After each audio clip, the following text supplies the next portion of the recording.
Hi, this is Sandhya Reddy, YSRCP.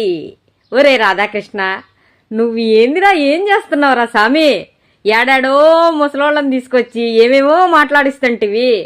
ఒరే, ఆయన మీద ఏదైనా ఎలిగేషన్ గాని ఏదైనా తప్పు ఉంటే నువ్వు ఇప్పుడు వరకు ఆగుతావారా? నువ్వు గాని నీ చెంచాలు గాని అదే మీ ముండమోపి కూటమి గాని ఇప్పుడు దాకా ఆగేవాళ్ళారా?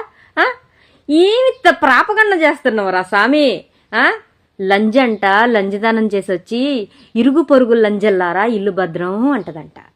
ఈ సామెత నేను ఎందుకు చెప్తున్నానంటే, మీరు తప్పుడోళ్ళయి ఆయన్ని తప్పుడోడు అని చేస్తున్నారు చూడు, క్రియేట్ చేస్తున్నారు చూడు, దానికి ఈ సామెత చెప్తున్నా నేను మీకు. ఏం మనుషులరా, ఎక్కడెక్కడోళ్ళో తీసుకొచ్చి మేము తీసుకొచ్చి పెట్టలేమా?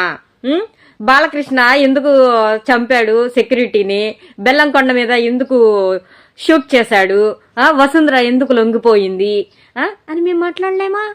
సరే, నారా లోకేష్ టీచర్తో లేచిపోయాడు కదా, అది మేము మాట్లాడలేమా?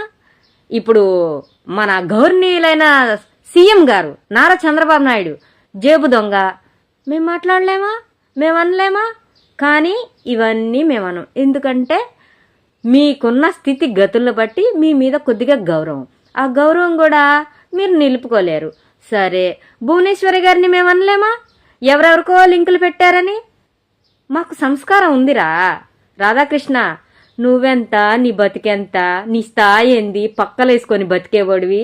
జయప్రదని ఎవరికో పెట్టి పార్టీని లాక్కున్నారు. అదేమన్నా మీ సొంత పార్టీయా? చంద్రబాబు గారిది ఏమైనా సొంత పార్టీయా అది?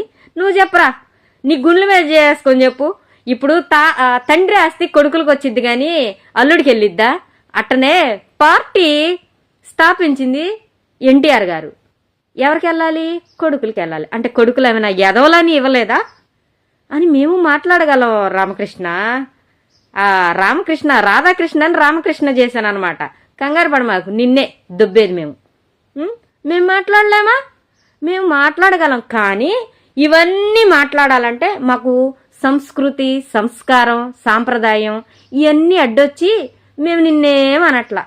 ఇవన్నీ మేము మాట్లాడగలం. ఓకేనా?